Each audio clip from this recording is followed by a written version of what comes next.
Good evening, ladies and gentlemen, and welcome to an evening with Ruby Wax, a little different from when we've spoken before, Ruby, in Zoom. And this evening, we're delighted that Jessica Salter is here to be in conversation with Ruby and take us through this evening. Jessica is a lifestyle and interiors journalist, an editor who works with The Telegraph and The Times, and on a range of glossy magazines. And Jessica grew up in Chorleywood for part of her teenage years and worked at Chorleywood Library. So lovely connection there, Jessica. So welcome to the Chorleywood Bookshop and welcome, Ruby. And then I'm going to hand over now. Oh, just before I hand over, if you'd like to ask a question, then please just use the chat or the Q&A button at the bottom, on the bar at the bottom, and then Jessica will pick up with your questions later on in the proceedings. So enjoy this evening and thank you so much for joining us. Hi everyone, and it's very nice to be there virtually. I'm pleased to be interviewing Ruby tonight. Now, Ruby is a woman who barely needs an introduction, and I know that many of you have met her in person at Chorleywood Bookshop before, but I'll do it anyway. She is a hugely successful comedian, actress and performer who's been on our stages and screens for more than 25 years. But on top of that, her work has taken a new path. She studied for a postgraduate certificate in psychology and counselling and a master's degree in mindfulness-based cognitive therapy from Oxford University. And she's also used her powerful voice to bring attention to the topic of mental health, something she's been very open about when discussing her own struggles. And now she's not only written 2 books on the topic of mental health, which have both reached the #1 spot on the Sunday Times bestsellers list, and has toured the world with accompanying one-woman shows, but now she's written a new book, and we're here tonight to discuss that. And now for the good news, which is all about finding the small glimmers of light in and amongst the relentlessness and sometimes overwhelming nature of the modern world. She spent 3 years researching the people, brands, and organizations who are committed to doing good things and who are changing the way they work, live, and think. And by seeing their success and emulating their changes, she shows how we can reap some of the same rewards. The passion that she writes about, and I know we'll speak about, is infectious. And that's what she says she hopes, that good news and kindness spreads. Now, despite writing this all pre-pandemic, in fact, I think she finished it the day lockdown started, it's incredibly timely and even frighteningly prescient. She covers how we can harness the power of good in our local communities, in the way we educate our children, and in the businesses and tech companies we endorse with our hard-earned money. As unsettling as 2020 has been so far, it feels like we have a unique way to rebuild our lives in the way that we actually want. I'll have this on at the same time, that'll be annoying. I'm happy to. Should we do a bit of yoga? So, Ruby, there are plenty of things that seem, and this puts it lightly, rather bad in the world right now, but your book is about the importance of finding the people and organizations out there who are doing good. So why was this something that you decided to write even 3 years ago? Well, every book I write is for personal reasons. And I think I was getting tired of the constant bombardment of one disaster after another. And that kind of molds who we become in a way. So I wanted, and I always say, where you put your attention defines who you are. And so I wanted to kind of shapeshift my brain by turning my attention to where there might be some green shoots, as I call them, globally in these areas: education, business, community, tech, and health. And I thought if I focus on that I would change my inner landscape, because I think it's too addictive to keep going and have these WhatsApp groups where we're just getting more and more statistics that are depressing. And I have to say, it has made me happy. And part of the reason of writing the book isn't just to say, oh, bully for me, I went to Finland and I did this, but is to say, here's examples of what they're doing. Take what you can and use it, and start your own community. And this is how they did it. And this is what's making them flourish. And hopefully, if they do flourish, we'll have a much better future. You mentioned community there, and that's the first chapter in your book. And it's something that people have felt increasingly connected to in their own ways throughout lockdown. So I wondered, what does being part of a community mean for you? Well, researching the book, every single every single, from education to business to whatever, the theme of community keeps coming up. And I think, isolation is more harmful to a human brain than almost anything else. And of course, it was exacerbated during the pandemic. But before that, we sat in our little corners sending out a tweet like a flare from the sinking Titanic for, people to notice who we are. And I think, we're the first species to disband ourselves from our tribe. And we cannot function as individuals, but we've been told, it's a dog eat dog world. You have to fake it to make it. It's become the me generation, and that's seriously bad for your health.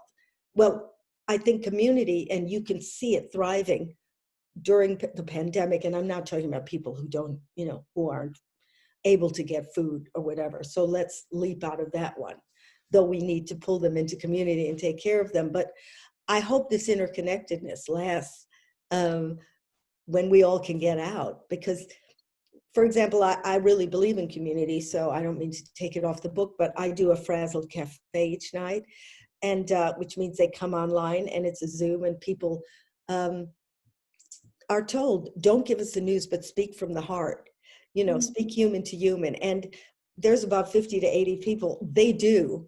And nothing connects you more than looking at the whites of their eyes and learning how to listen and figure out what's their world like. And that happens automatically. You don't have to study, you don't have to go to school. But when you get groups, and they can be different ethnicities and they can be different ages, but when you get a group and they listen to each other and they care, it doesn't matter where you come from. The bonding is what makes us flourish. And that's in business too. If they work as a team and they have a purpose, people will do their best. The tribe did it.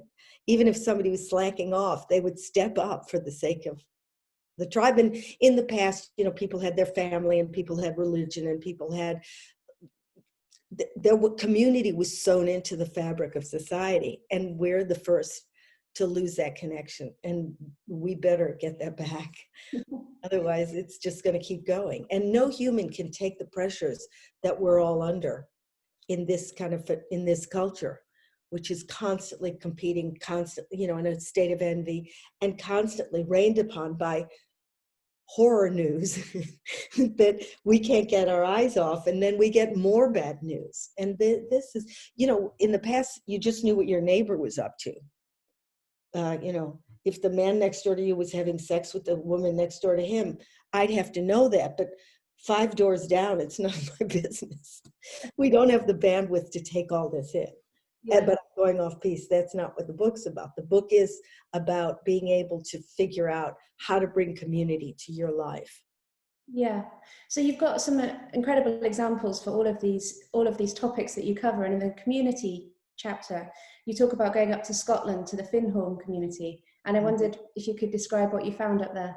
Well, it's very funny. It's 58 years old, and the way it started is what you imagine.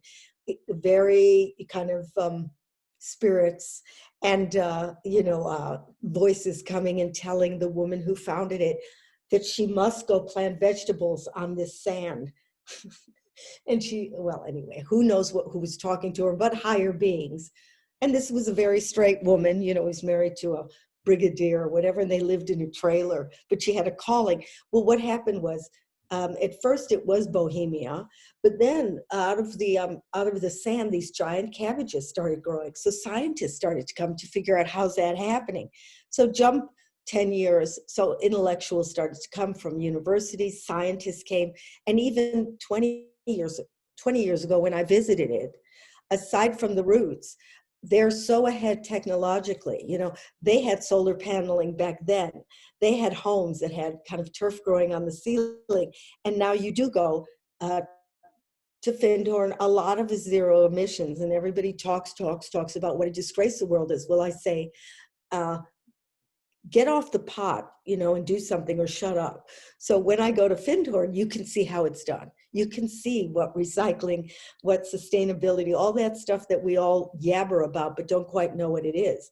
Well, you can see it in action there. And of course, that's the headquarters for something called GEN, which is Global Eco Network. and they help communities use what's available, as far as regenerative and how to go off, how to stop the heating bills. And so I've visited some of these, they're called intentional villages, and they're in favelas, they're in African jungles, they're in Ithaca, New York, they're in Germany, and some of them are really sophisticated. They have about 2,000 people in Egypt in one of them, and they have universities and they train people, and they're very responsible, so they have this outreach that's incredible. But whenever somebody from Gen or the group from Gen come to help you form this intentional community, there's an ethos that you have to obey or they don't help you, which is, first they teach you the whole community conflict resolutions, but they also insist on authenticity, equality, and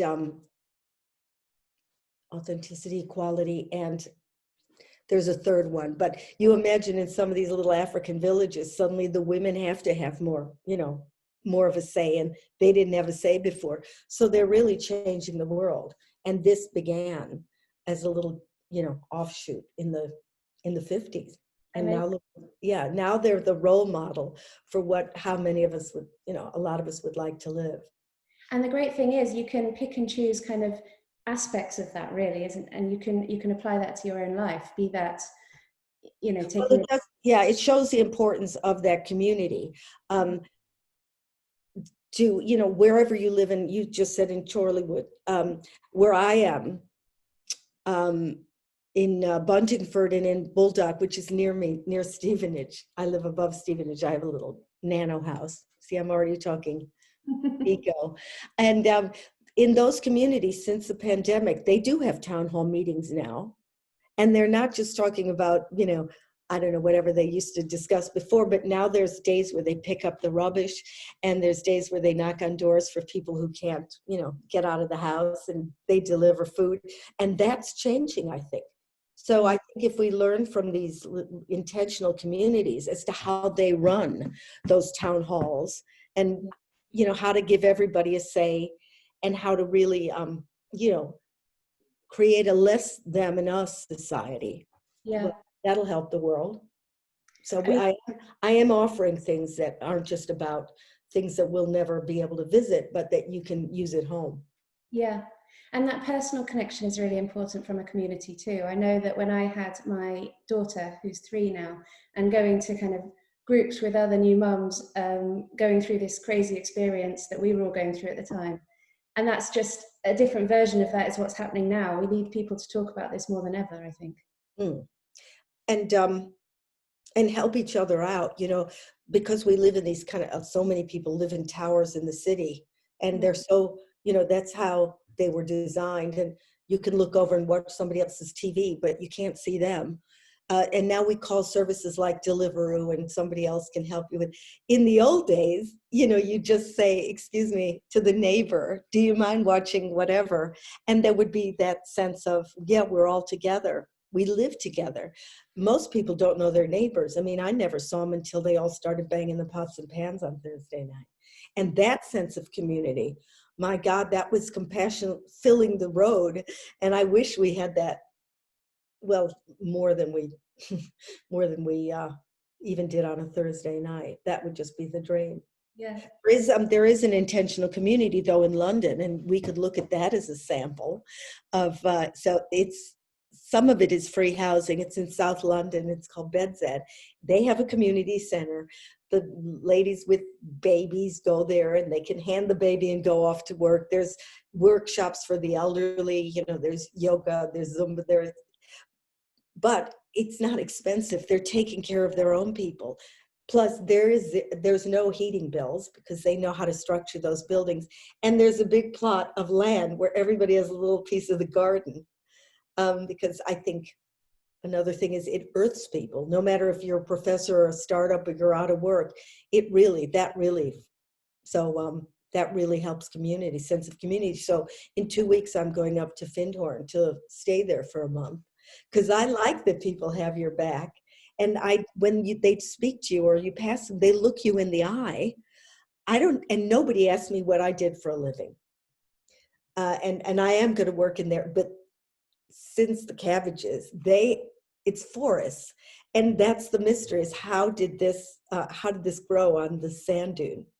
Amazing. But the kale is as big as palm trees, so I'm going to work there. I've never been in a garden, really. I mean, I've been in it, but I've never touched the dirt.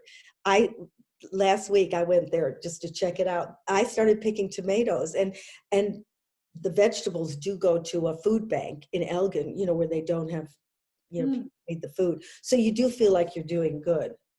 And they take care of disabled kids, with problems. They help them garden, and then they all went in to meditate at one point when I was there last time. And though a lot of them had Tourette's and were, out of control a little bit and making noises, the minute they sat down to do mindfulness, there was silence. So it's an interesting place. Yeah. Now, another big topic in your book is education. And so mainstream education is constantly in the press, that children are kind of suffering from relentless exams, and children this year, especially GCSE and A-level students, have really suffered. But in your book, you saw some amazing examples of people doing it very, very differently all over the world. And especially, I thought there was a really stark example when you visited 2 schools in China. There was one which was almost like a warning of what our school could become. And then there was the Anthony Weldon-run Weldon College. And I'd just be very interested to hear your comparison between the two. It was based on Wellington College, which was the first school to introduce mindfulness. So I went to China, and I watched where most of the kids go to school, and they were chanting a mathematical table. And when I came in, nobody turned around. So it was almost like Buddhist monks chanting the times tables. And then I was told that these kids get there at 7 a.m, then they're at school till about 6. Then they do homework for 4 hours, and then they see a tutor. So I asked them if any of these kids had mental health problems, and they said no, nobody has depression, but they do have a lot of suicides. And then they showed me a red room with padded walls, and they said if some kid is having a problem, they put him in there, and it literally is a padded cell where they just bounce off the walls. I mean, it's such madness that you cannot believe it. And the parents, the tiger mothers, they kind of name drop to each other how little their kid sleeps. And there were kids in the back of the room that were falling asleep because they literally have maybe 3 hours sleep, and they were falling asleep. And then they had to keep, pinching themselves to wake up. And it's considered prestige if the kid doesn't sleep a lot. And then we have Wellington, which is, by the way, in the UK. And there were many schools in the UK not many, but I did visit, where it just, the kindness, and their main objective is to teach kids empathy, and that they matter, and that the teachers care about them outside of the grades. By the way, if you are worried about the grades, the kids really flourish in these schools. You should see some of those test results. They teach kids how to lower their stress hormones by giving them tools. The kids work as a team. There we are again. So they'll pick a topic like Vikings or whatever, and they can understand that some kids have to draw it, some kids have to act it, some kids have to, memorize it, some kids have to. There's different ways of teaching, and they really acknowledge that. In the schools I went to in the UK, called Reach 2, that's a state school, so don't keep saying it has to do with money. Yeah. The teachers, the kids work together, so it creates a little family because they come from deprived neighborhoods. And the main thing is, and they have little signs on the wall that says, I'm grateful for, I'm special because, there's a picture of a child crying. What does he feel like? What's going on? What could you say to him? So it's training this empathy continuously, and then to teach them how to lower their stress. In the corner, for example, this is in during class, if they feel that fight and flight thing starting up, they recognize it. They walk to the corner of the room where there's a color chart of red, yellow, green, and they know they're in red, you know, because they can see the face. There's little drawings of anger and fear. They know they're there. So they have tools that they've been taught to pick up when they're in that zone, like breathing balls. And there's something, a jar that you shake that has glitter in it, and they know when they're shaking it that that's sort of reflecting the state of their mind. But if they hold it still, they watch the glitter settle, and so their mind settles too, so they can have visual Amazing. aids. And you watch these kids that you can tell, because they come from such horror stories, they would have been the next wave of trauma kids, you know, and you know what happens to that. I mean, no emotions. They're there, they come up to you and say, you know, I'm feeling really nervous. And to me, to name it is half the cure.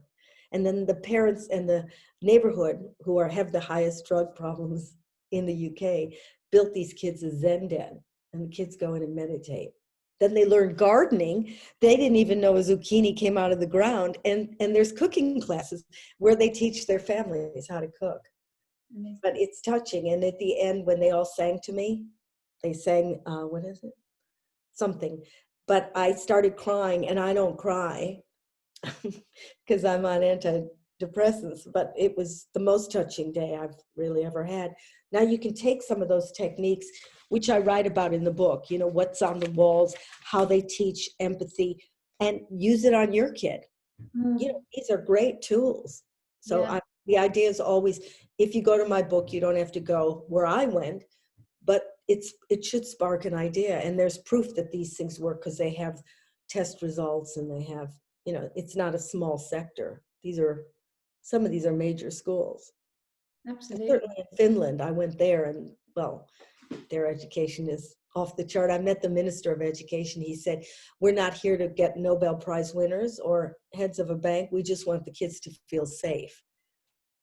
But by the way, they're so smart, these kids, because they learn critical thinking. Most kids who are memorizing by rote won't have the ability to kind of tear the argument apart. Yeah. So it sets them up far better for when they leave school, and they won't have this kind of crash of confidence. Sounds incredible. Well, the jobs, what's the statistics? The jobs that 8-year-olds will get now in 20 years don't even exist. So what are we implanting in their little brains? I mean, okay, they need to know. It's nice to know, you know, where we came from, what humans are about, but they need the skills of conflict resolutions, you know, again, compassion. That has to be grown a little bit, because most of the time school certainly shut me down. It was a reminder of how stupid I was in certain areas. Well, luckily I pulled out of that when I was in my 50s and went to Oxford, but I wasn't heading in that direction at all, because I couldn't fill out those tests, you know, where the SATs, what's the difference between a rhinoceros, a giraffe, an avocado, and an elephant? I don't have that kind of mind. I don't know, they all breathe. So I got terrible grades. That's how I was, you know, it was logical thinking. I don't think that way. But as I say again, these kids will flourish because the jobs in the future, what they're preparing for pretty much is jobs that will be replaced by robots. But things like compassion and understanding how humans work, that'll be the gold standard. Yeah. Otherwise, there'll be more mental illness, mental health problems.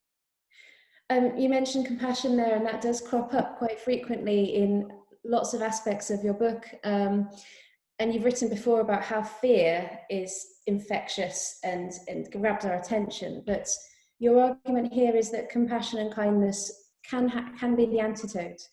Do you believe that it can spread?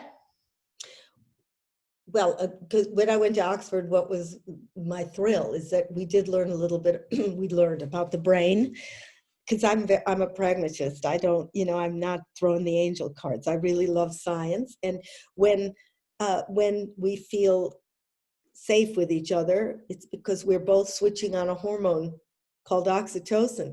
And if you think that there isn't a hormone, where we affect each other. When you fall in love, it's because your hormone switches on and it switches on there. Same with rage. When I'm scared, it passes straight to you. I mean, again, humans have these mirror neurons. It's monkey see, monkey do. And it does work like neural Wi-Fi, and compassion is just as infectious as fear, as trauma, as whatever we're hearing from people who are in lockdown. Now, if you're disabled and you can't get out of there, again, compassion and community work in the way that when you're aware that somebody is suffering in your community, whatever, and this compassion spreads, it might be on the agenda to knock on their window and see if they want anything. I mean, I hope in the future things like people who collect your rubbish and teachers and, who do deliveries are paid more than people who scramble your funds. I mean, I hope we learn that. But compassion is catching. A lot of us think or I did too, think that if you're vulnerable, somebody will take advantage. I thought that too. And what I thought was interesting when I was researching the book, when Darwin said survival of the fittest, it was misinterpreted by somebody, Herbert Spencer, who was an industrialist, to mean, the toughest cookie wins, and that the poor are the poor for a reason because they can't pull their weight. And that's how that's been interpreted. I mean, then we got to Gordon Gekko, who said greed is good, and everybody, went along with it. But what Darwin really meant was those who cooperate are the survivors. The guy who knows how to pull the unit. And to say that animals don't have, they work in a pack. Okay, we also have the ability to tear each other's eyes out because part of our brain is reptilian, but we do have a more evolved brain that is totally capable of compassion. And we just have to start to use it a little bit, because our default state when we're fearful is pretty reptilian. Yeah. But it's interesting that even businesses whose intention is to make profits have found that compassion and kindness can actually reap huge rewards. And you talk about going to Patagonia, the outdoor clothing company I think they're based in California. Yeah. Well, they're the kind of poster girl for conscious capitalism, it's called. And there's another book that kind of inspired me called Firms of Endearment. So Patagonia is the ultimate. I mean, it's been going 40 years. It's not a small outfit there. They quadrupled their profits this year alone, but their ethics have always been that 10% of the money is given back to either local charities to help them, and every employee has to have an environmental cause. They also, and they've been doing that since the beginning, 95% of their clothes are made from recycling. So I have a kind of fleece that's made out of plastic bottles. It keeps you warm more than anything else I've ever had. And the buildings have schools between two buildings. So there's a kind of nursery school here, and then it goes up to 11. So they always say if they look down and they hear their children laughing, it reminds them of who they're working for to make a better future. This place is just, everybody stays long because we spend more time at our work than we do with our family, and they really feel like a family. Yeah. There's an excitement. They're paid fairly. Their money goes into, bonuses are shared. They make sure the supply chain, so even if their clothes are made in foreign countries, they have to provide medical help. They have to make sure they don't work over hours too late. They have to make sure that there's fairness all the way down the line.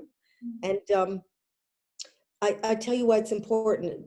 A lot of people go for Patagonia, especially young kids, because, and this is the way I think the world's going to go. The younger generation, somebody said that giving is the new taking, is that they will check those products eventually with an app and be able to see, oh, somebody was sewing on my zipper, they went blind from this.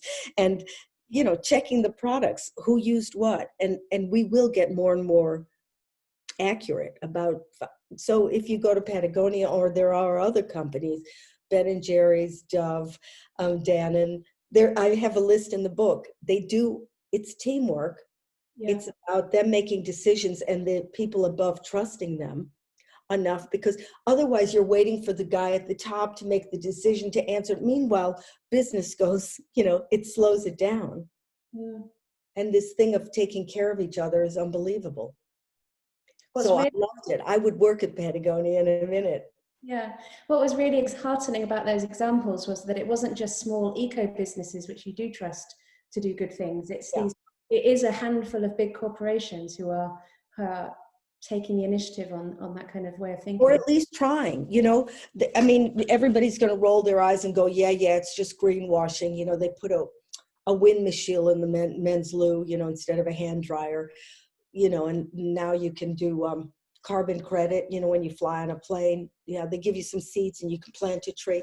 Everybody rolls their eyes. And of course, we love bad news. I mean, that's our background. But if you look at, let's say, what Unilever is doing, I mean, billions are spent on educating women in India.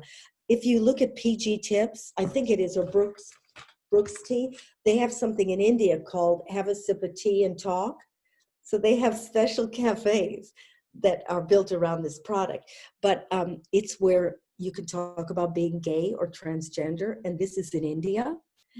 So they're using branding in a really positive way. And I think Dove, it's about body dysmorphia. So it's giving girls confidence even though they aren't this shape. Yeah. So these companies are trying to do their best, because in a minute, that's going to be so crucial. It's going to just catch, I think, like wildfire. Why should we trust somebody? Because an advertisement came up on our screen. I mean, there's bad news about tech. In the old days, you could walk out of the room when your TV played an ad. You can't walk away from your computer screen, and they know exactly what you want, what time you want it, and how much you want it. So we do live in an age of distraction. But now I also researched that tech is doing fantastic things. Yeah. I mean, look what it's doing here. Yeah. Yeah. And as you said about your frazzled cafes, that's been a huge lifeline for that community to meet up over lockdown via Zoom. I know that you said you found that especially useful as well, personally. Oh yeah, I mean, my frazzled cafes, I wanted to create something where, because I'm not an alcoholic, people who are frazzled, and that's not mental illness, that's 3 in 4. Mental illness is approximately 1 in 4, meaning we get stressed about stress, and we have these negative thoughts, and we never think we're good enough. And believe me, this is all over the world. I think I'm a loser packs a punch in Mandarin as it does in Spanish.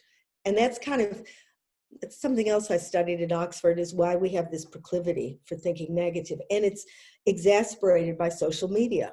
But social media is here. I'm not going to go, oh, it should go away. You're wasting your time. So, I mean, it's being able to lower those thoughts that are almost as destructive as physical pain, because mental suffering is actually activated in the same part of the brain as physical suffering. So don't think you can't break your immune system down by those thoughts. So I always thought I'd love a group of people where I'd feel safe and I could speak behind, the mask of who I pretend I am. And we would meet every couple weeks, and they would be my community. Because a lot of people say, I don't want to tell my friends or family that I have a weakness, but ironically, that's where we are. And so I did create it. They were in cafes up and down the country. About 12 to 15 people would meet. There'd be a facilitator. People would feel safe. They could be anonymous. And they would meet every 2 weeks. Some of them have been going on for 4 years. Once the lockdown happened, I started running the meetings, and I had about 50 to 80 people a night. Wow. There's a format. It's not a free-for-all. And it begins and ends with mindfulness, just to settle everybody's mind down. It's not about a mindfulness lesson. And then there are breakout rooms where they can meet 4 or 5, and it goes right to the heart. And you feel the compassion coming off the screen. because whether they're old or young or whatever color, everybody's listening. And everybody goes like this when somebody says something. And even a few people say, I never thought I mattered, and now I know I do. It's just sometimes, again, I have to just hold my eyes like this. So that's how that's my small contribution to community. Yeah. But people in their own way, well, at the end of the book, I volunteer and go to Samos. You know, you can find community by helping people, and it also switches on that oxytocin. Yeah. I didn't realize, when you're kind, it's actually good for your health. Yeah. Now, mindfulness also crops up in a lot of these places that you were talking about, in the schools, in Business. cafes, in business. I know that you've been practicing for, is it 30 years or more? What does 20. 20? What does it give to you? It does seem to be coming up more and more as an important and a really studied practice, showing proven mental health benefits. Well, it's like Finhorn in a way. You know, it has a kind of airy, you know, kind of flaky feel to it. But on the other hand, when they weren't teaching witchcraft at Oxford, you do see the results in a brain scanner that it does lower that cortisol, you know, the part of the brain that is the high alarm, it does deactivate it. Now, people go, oh, what's your top tip? Or, you know, can I do it on the weekend? And you go, well, you learned every skill you have by practice. So I think of it, you know, if I need to say, it's a brain exercise, not Sudoku, that you can, otherwise they would have seen those results. It happened to be meditation that did deactivate, even after a few sessions, the cortisol and other areas. There's an area that's actually in charge of attention that was activated. So it's much easier to focus once you start practicing mindfulness. So of course, they're going to use it in schools. They teach those kids to be able, because you say pay attention. What does that mean to you? That means nothing, especially now when there's which game should I play, what shoes should I wear. So these kids learn how to pay attention and focus, and where they want to focus and not focus where they don't.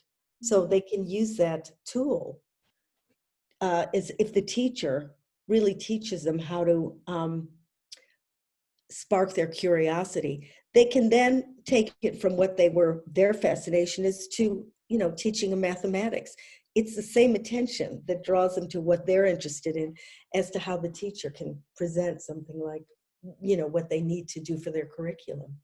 And business, they do mindfulness together, because when you're having a meeting and everybody's got that, you know, that white heat of anger, I always call it locking antlers. Okay, there's a moment where you're not going to make sense and it's a waste of time. So in some companies, they go, okay, cool, it will go away for 5 minutes, we'll breathe. And then when you meet, you're on a level playing field. Yeah. Same with tech. Tech is teaching how to do mindfulness. Yeah, there's fantastically popular apps, aren't there? Yeah, Headspace and Calm. Yeah. So the subtitle of your book is To the Future with Love, and the final question for me is, what message to the future do you want to send out with this book? Again, the reason I did it was that, or I wrote the book, was to know these things already exist. It's not something we have to invent for the future. It's, you know, the green shoots are already there, and we could learn from that if only we knew they were there. And again, it's about community and it's about compassion. And these things are possible because we humans are born with it. We just have to start using it now, because if there's too much fear, we won't be able to access it. We'll be covered in it. Yeah. So now's the time to nurture it. Now's the time to nurture it. I'm going to open up to the questions. I've got a few already, but if people want to put them in the chat or the Q&A, I'll start reading them out. So this is from Sue Gaunt. She says, your experiences sound amazing. What did you learn that you've taken away and used most in your life? I've taken away, this community thing really touches me. And I do feel lonely, even with friends, because I don't feel, I mean, I'm funny, but I don't want to talk about where people's kids are going to school, or, you know, when I'm not fine, why do I have to say I'm fine? If you weren't fine every day and you whined, that's another thing. But, you know, in Frazzled, it's a roller coaster. How do, you know, and unless we check in, life isn't worth living. So I'd be devastated if Frazzled Cafe stopped, because it's food for me. But as I say, in 2 weeks, I did want to change my life and do some of the things I learned. So I am going to Finhorn for a month and work at a food bank, and also work for a company called Wild Things, which where they take the elderly from a care home and they teach them about nature. Same with kids, because I don't know about this because I'm not very earthy, but I kind of get there might be something to it. And also about how does solar paneling work? If I want to be involved in the environment, I better know this stuff. And then after that, I'm going to go to Lesbos, I think, if they let me, because Samos, which I write about the end, was the most incredible. You know, when you see the eyes of the people that you would ignore on television, if that doesn't turn on kindness and compassion, nothing will. And I love being with the group of girls. That's why I chose Choose Love, that's the name of it, is because it's, most of them are in their 20s, and they have the look in their eyes that I did when I was 20. And they're full of hope, and their whole mission is to help people, and they walk the talk. They don't just talk about it. Mm. So I was lucky enough, I went with them, and I thought I was their age because I, you know, caught their enthusiasm, and then I looked in a mirror and realized I wasn't. But I do want to go with them again because I love them. Yeah, amazing. There's a question that I think I've covered. So is there any more questions? No questions. No. Cheryl, do you have any? Maybe we've covered everything, Ruby. Oh my God. Do people want to make any comments that, you know, that what they think of somebody going out and looking for where the green shoots are? Does it make you think, oh, well, she just happened to find them? Or is there good news? Does anybody have a comment on that? I think there's so many interesting community projects in Chorleywood. I mean, I know there's a really strong fair trade group. There are lots of things that you can find even on a really, really micro local level. Mm.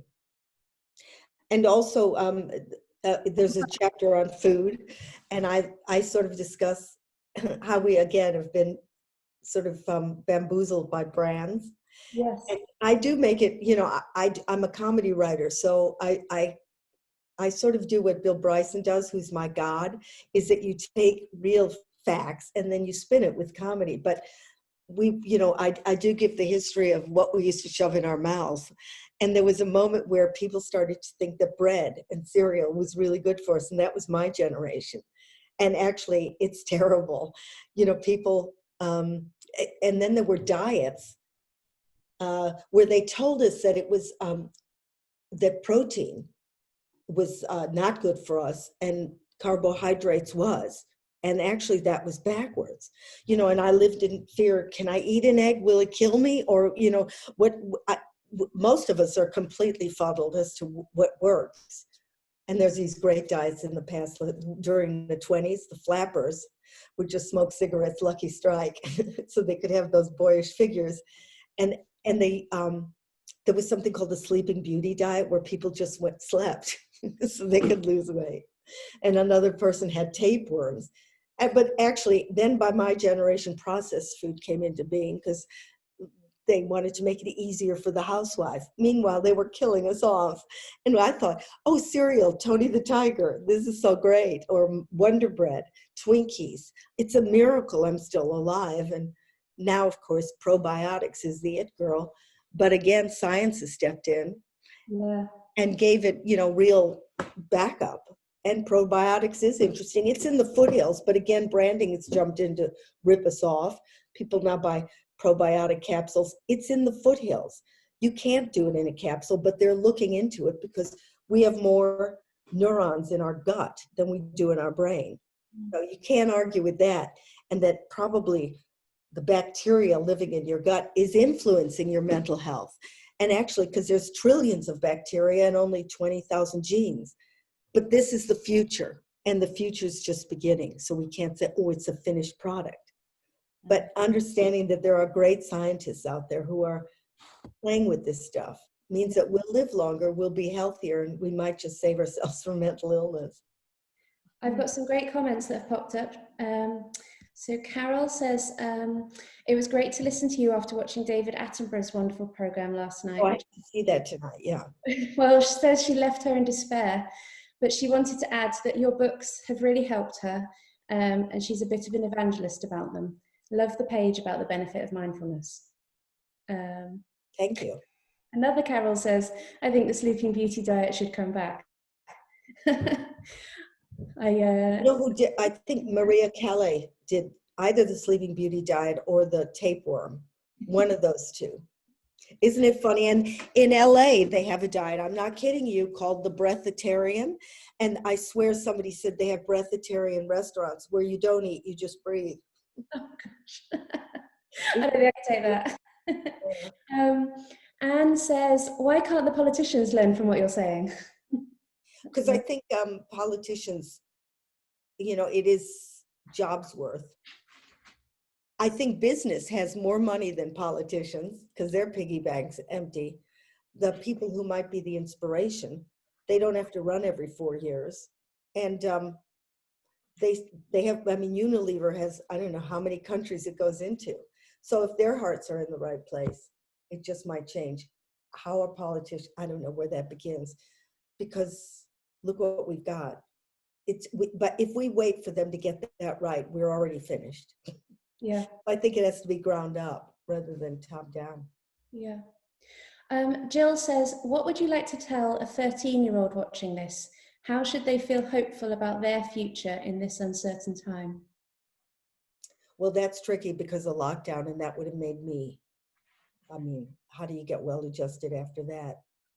But again, if kids could just meet each other and form communities and have a project, I don't know, you know, kids are very selfish, kids have to take risks, but there is hope in the younger generation. I have numbers about how many more are volunteers now and how many kids now want to make sure that the world stays safe because it's their world. We crashed it and now they have to fix it. So there is evidence kids are very worried about the environment.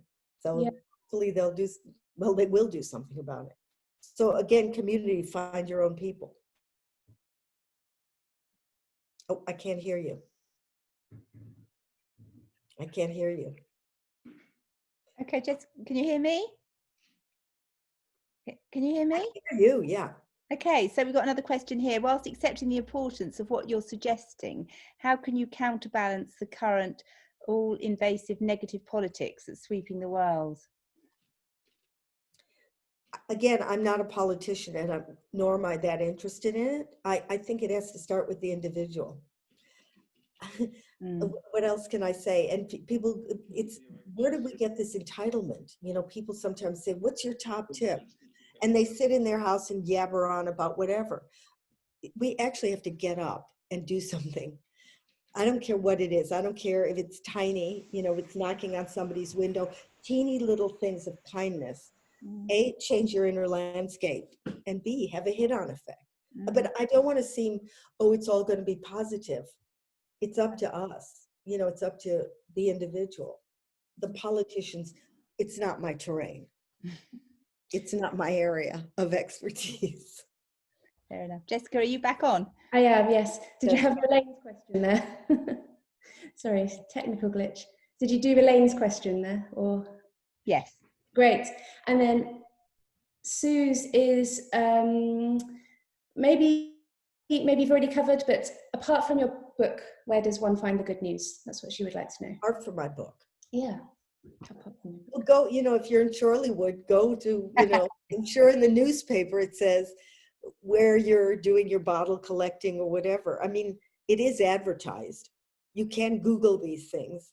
So I obviously I couldn't do everything. I didn't cover Chorleywood, but I did give you a list of the companies you can trust, and the food you can eat. And, you know, it's basically a guide to who can you trust. But for the details, go look what's happening in your community. even if it's a city, things are going on. And at the end, I do join a couple of charities where I think they're the real deal, and they're in the city. Julia says, do you worry that an economic downturn might affect community and generosity? Yeah, but I mean, even, you know, in Africa communities, there's communities. You know, there's family units in India. I mean, I understand the problem, but we have to replace, if we are, you know, if families are torn apart, find your, it's kind of, I don't think it has to do with the economy. Yeah, you can find. I know what's about to happen might be horrendous. So I want to just step out of that. You know, I didn't write this book during COVID, so I can't cover this area. Yeah. But when it's over, and it will be over, and people recover, and maybe this sense of community means that people at the bottom of the ladder don't suffer so much. Maybe we'll be more empathetic. Maybe the people at the top won't have so much money, and maybe we won't think, oh, they're heads of the bank, that's so interesting. Maybe we'll worship the garbage collector. You know, and I think you're right about the younger generation idealizing a different set of values as well. So I think it will phase, you know, could phase out that. Yeah, they already are. By the way, teachers in Finland get more money than almost every other job. So just throwing that in. Jackie says, thanks for all these wonderful ideas, Ruby. Now that you've learned so much about positive living, do you ever slip back into depression mode, or do you feel cured? No, I have depression. It's an illness. It isn't a mood. I did mindfulness so that I could feel when it's coming, because it's a forewarning. You're very aware of the weather condition in your mind. So I can tell the difference between being sad and being anxious and when the real depression starts. And then I can do something about it as long as it's still over there. So rather than in the past, I'd have dinner parties and show up at events because you don't want to acknowledge that you're going down. Now I know I'm going down. So I checked into a retreat last time. Or I'm going to Finhorn, where I'm going off grid. Not that I have depression this time, but it passed after 5 days rather than 5 months. Because ultimately I didn't get depressed about being depressed. I just had depression. And that's really from practicing mindfulness, is to get it, that these are thoughts, it's an illness, just sit it out. It's not nice. It's like sitting out through a flu. But don't get depressed about depression or think, oh my God, it's not really depression. I'm making it up. Everybody thinks I'm an idiot. I have those thoughts like everybody else, but I really don't believe them. Can I ask a question? I mean, the cover of the book is amazing. Did you have any input into this? Or? No, I mean, I told them which colors I like, because it's really bright and cheerful. It's kind of Mexican, and you know how it's in Tahiti or in New Mexico or in Africa, they use those colors. I said, don't use these, you know, bright pink or whatever. So these were my favorite colors, but they designed it. Yeah, it's cool. So did you have any input into it? Did they show it to you before it went to? No, I mean, they did show it to me, but they know I kind of like that, right? You know, nothing pretty. Yeah. No, it's really striking. It's great. Great. Very cheerful. So I don't know if there are any more questions. If not, we'll, you know, thank you both ever so much. That's it's been amazing. And so a lot of people are getting the book included in their ticket. If not, we're going to have signed copies at the Chorleywood and Gerrards Cross bookshop. So that's, you know, great Christmas present, great for friends, isn't it? So, you know, I really hope the book does really well for you, Ruby. So thank you so much. Yeah, thank you. And thank you so much for sort of virtually coming to Chorleywood. It's been thank you. It'll be well. Okay, thank you and all the very best. Bye now. Bye-bye.